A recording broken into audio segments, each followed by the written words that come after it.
Assalamualaikum warahmatullahi wabarakatuh. Halo Sobat Isada TV, kembali lagi di Tas Buku, komunitas beda buku. Saya sebagai moderator Nadila Putri Nurul Rahmah dari LPM ke-9 dan rekan saya.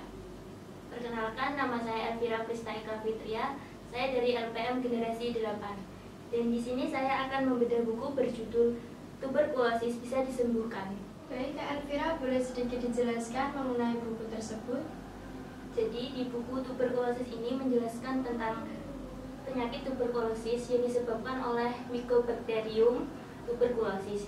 Dan di buku ini menjelaskan tentang pengertian tuberkulosis, gejala tuberkulosis, dan ada beberapa pencegahan penyakit tuberkulosis. Untuk video lebih lengkapnya bisa lihat video berikut ini. Identitas buku. Judul buku Tuberkulosis Bisa Disembuhkan. Penulis Tim Program TB ST Carulos. Penerbit Jakarta, KPG, Keputusan Populer Gramedia 2017. ISBN 978 602 424 3371. Apa itu penyakit tuberkulosis atau TB? Tuberkulosis atau TB merupakan penyakit yang disebabkan oleh bakteri Mycobacterium tuberculosis. Bakteri ini mampu hidup selama berbulan-bulan di tempat yang sejuk dan gelap, terutama di tempat yang lembab. Kuman TB dapat menimbulkan infeksi pada paru sehingga disebut dengan TB paru. Selain infeksi paru, kuman TB bisa masuk ke pembuluh darah dan menyebar ke seluruh tubuh. Selanjutnya, bagaimana kuman TB bisa menular? Kuman tuberkulosis menular melalui udara. Dalam penderita TB terdapat banyak sekali kuman TB. Ketika seseorang penderita TB batuk atau bersin, maka ia akan menyebarkan 3.000 kuman di udara. Kuman tersebut ada dalam percikan dahak yang disebut dengan droplet. Percikan dahak yang amat kecil ini melayang di udara dan mampu menembus dan bersarang di dalam paru-paru orang di sekitar.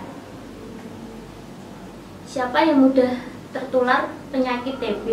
Orang yang berisiko besar terinfeksi sakit TB adalah orang yang berinteraksi erat dengan penderita TB.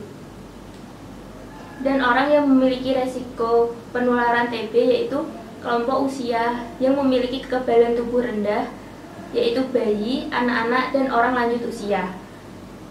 Yang kedua, orang yang memiliki kekebalan tubuh rendah seperti penderita diabetes mellitus atau kencing manis. Yang ketiga, orang yang merokok lebih dari 20%. Kasus TB terjadi pada orang yang merokok. Selanjutnya, bagaimana cara mencegah atau penularan penyakit TB? Pencegahan penularan TB pada dasarnya bisa dilakukan dengan dua cara, yaitu yang pertama, mencegah penularan dari seorang pasien ke orang lain. Hal ini dilakukan dengan cara mengidentifikasi pasien yang menderita TB aktif. Setelah proses identifikasi pasien, harus disembuhkan dengan pengobatan yang tepat. Selama proses pengobatan berlangsung, pasien perlu dibiasakan untuk menutup hidung atau mulut ketika batuk atau bersin. Yang kedua, mencegah keadaan TB laten menjadi TB aktif, yaitu dengan cara menjaga agar tubuh tetap sehat dan bugar dengan mengkonsumsi makanan dengan gizi seimbang dan istirahat yang cukup. Menjaga daya tahan tubuh agar tidak merosot akibat terinfeksi penyakit seperti HIV atau terkena stres yang berat.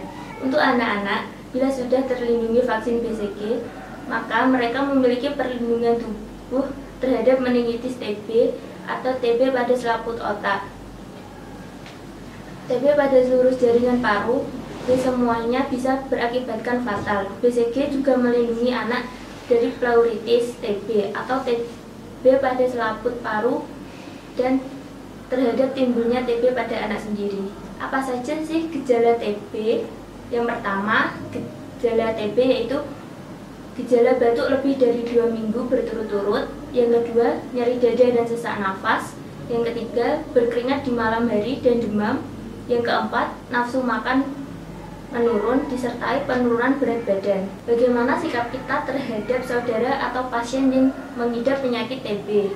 Bagaimana sikap kita terhadap saudara atau pasien yang mengidap TB?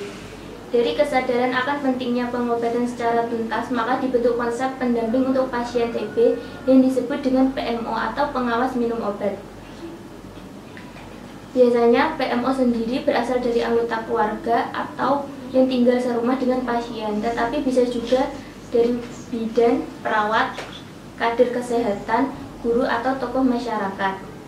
Adapun beberapa tugas PMO. Yang pertama, mengawasi pasien TB agar minum obat secara teratur. Yang kedua, mendorong pasien agar mau berobat secara teratur. Yang ketiga, mengingatkan pasien untuk memeriksa ulang dahak pada waktu yang telah ditentukan. Yang keempat, memantau pasien jika pasien memiliki efek samping obat.